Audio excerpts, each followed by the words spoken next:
ইসলামের এই পৃথিবীতে আপনি যত নবী রাসূল মানুষ আপনি দেখবেন, নবী করিম সাল্লাল্লাহু আলাইহি সাল্লামের মতো এইরকম এতিম পৃথিবীতে একজনও নেই। আপনি নবী করিম সাল্লাল্লাহু আলাইহি সাল্লামের 3টা ছেলে 4টা মেয়ে, এর মধ্যে 7 জনই মারা গেছে নবী করিম সাল্লাল্লাহু আলাইহি সাল্লামের জীবদ্দশায়। ছেলেগুলো মারা গেছে খুব অল্প বয়সে। হৃদয় বিদারক হচ্ছে হযরত ইব্রাহিম রাদিয়াল্লাহু তাআলা আনহু, উনি যখন মারা যান, হৃদয় বিদারক। আমি এগুলো বলছি ঘটনা এগুলো। তো এই যে এরা কিন্তু সবাই মারা গেছে। হযরত ফাতেমা রাদিয়াল্লাহু তাআলা আনহা উনি বেঁচে ছিলেন, নবী করিম সাল্লাল্লাহু আলাইহি ওয়াসাল্লাম মৃত্যু গেলে 6 মাস পর উনি মারা গেছেন। তার মানে নবী করিম সাল্লাল্লাহু আলাইহি ওয়াসাল্লাম পুরো বংশটাই মোটামুটিভাবে ওনার জীবদ্দশায় ছেলেগুলা মেয়েগুলা সব দুনিয়া থেকে চলে গেছে। ওনার জীবদ্দশায় উনি যখন বাল্যকালে ছিলেন, বাল্যকালে বাল্যকালে ওনার মা মারা গেছেন অল্প বয়সে, পিতা মারা গেছেন অল্প বয়সে, মানে উনি বাল্যকালেও এতিম। তো নবী করিম সাল্লাল্লাহু আলাইহি ওয়াসাল্লামের জীবদ্দশায় তার ছেলেগুলো মারা গেছে, মেয়ে 3 জন মারা গেছে, একজন মেয়ে জীবিত ছিলেন। আবার উনি বাল্যকালে পিতা মাতা ওনার 2 জনই মারা গেছেন। তারপরে উনি দাদার কাছে মানুষ হয়েছেন, দাদাও মারা গেছেন। তারপর চাচার কাছে মানুষ হয়েছেন, চাচাও মারা গেছেন। মানুষ একটা কথা বলে যে এই কোনো ব্যক্তি যদি তার পিতা মাতা ছোটকালে মারা যায়, তাহলে এই লোকের ভিতরে স্নেহ মায়া মমতা এগুলো থাকে না। একটা কথা প্রচলিত আছে না সমাজের মধ্যে, যে কেউ যদি এতিম হয়, ছোটবেলা মায়ের আদর পায় নাই, এই জন্য তার ভিতরে মমতা মায়া মহব্বত এগুলো নাই। একটা কথা কিন্তু প্রচলিত আছে সমাজে।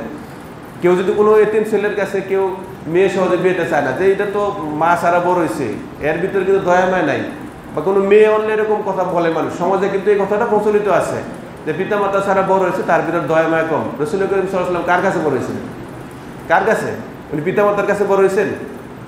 পিতা মাতার কোলে বড় হয়েছেন? উনি তো ছোটকালে তাদেরকে হারাইছেন। বড় হয়েছেন দাদার কাছে, তারপর চাচার কাছে। তো নবী করিম সাল্লাল্লাহু আলাইহি ওয়াসাল্লামের ভিতরে এত স্নেহ মমতা মায়া মহব্বত আল্লাহ রাব্বুল আলামিন কেন ঢেলে দিয়েছেন তাকে? পুরা মুসলিম জাতিকে বোঝানোর জন্য যে এই লেভেলে থাকলেও কি করা যায়, মায়া মহব্বত সবচেয়ে বেশি করা যায়। এই লেভেলে থাকলে কি করা যায়, মায়া মহব্বত সবচেয়ে বেশি করা যায়। নবী করিম সাল্লাল্লাহু আলাইহি ওয়াসাল্লাম এর কাছে হাসান রাদিয়াল্লাহু সম্ভবত আসছেন, তাকে জড়ায় ধরে নবী করিম সাল্লাল্লাহু আলাইহি ওয়াসাল্লাম কি করছেন, চুমু খাইছেন। এক সাহাবী বসা পাশে বলছে, ইয়া রাসূলুল্লাহ, আমার তো 10টা সন্তান, আমি তো কাউকে চুমু খাই না। নবী করিম সাল্লাল্লাহু আলাইহি ওয়াসাল্লাম বলেন কি, মাল্লাম ইয়ারহাম ওয়ালা ইরহাম, যে দয়া করতে জানে না তার উপর দয়া করা হয় না। তো তোমার ছেলে মেয়েদের উপর তুমি যদি দয়া না করো, তাহলে তোমার উপর কিভাবে দয়া হবে? মানেটা কি? এই ছেলে মেয়েদের উপরে তুমি যদি স্নেহ ভালোবাসা আদর না দিতে পারো, তাহলে ভবিষ্যতে তোমার এই ছেলে মেয়েরা তোমার জন্য কিভাবে দোয়া করবে তুমি আশা করো? আমার কথা বুঝাতে পারছি কিনা? আশা করে কিভাবে দোয়া করবো? তাহলে তার মানে নবী করিম সাল্লাল্লাহু আলাইহি ওয়াসাল্লাম এই যে একটা হাদিসে আপনি কয়টা জিনিস বুঝাচ্ছেন। একটা জিনিস হচ্ছে উনি এতিম থাকা সত্ত্বেও বাচ্চাদের কি পরিমাণ আদর করতেন, কি পরিমাণ আদর করেন, সেটা অনেক অসংখ্য হাদিস আছে যেগুলো দেখা যায়। নবী করিম সাল্লাল্লাহু আলাইহি ওয়াসাল্লাম তার ছোট ছেলে এই যে হাসান হোসেন এদেরকে এবং তার নাতিপুতি যারা ছিলেন এদেরকে কি পরিমাণ আদর স্নেহ করতেন, যেটা সাহাবায়ে কেরামগণ এত সুন্দর জীবন লালিত পালিত বড় হওয়ার পরেও তারা কিন্তু তাদের সন্তানদের ক্ষেত্রে এরকম স্নেহ মহব্বত দেখাইতে পারেন নাই। তার মানে যারা এগুলো বলে এটাও ঠিক না, এবং সন্তানদের উপর স্নেহ আদর করা করা পিতা মাতার উপর একটা ফরজিয়ত। এটা ফরজিয়ত, আপনি এটা করবেন আপনাকে স্নেহ দেওয়া হবে, আর আপনি না করবেন আপনি স্নেহ পাবেন না।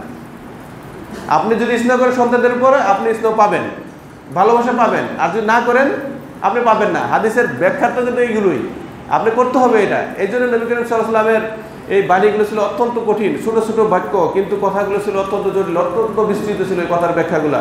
তো নবী করিম সাল্লাল্লাহু আলাইহি ওয়াসাল্লাম একজন সবচেয়ে বড় এতিম ছিলেন নবী করিম সাল্লাল্লাহু আলাইহি ওয়াসাল্লাম।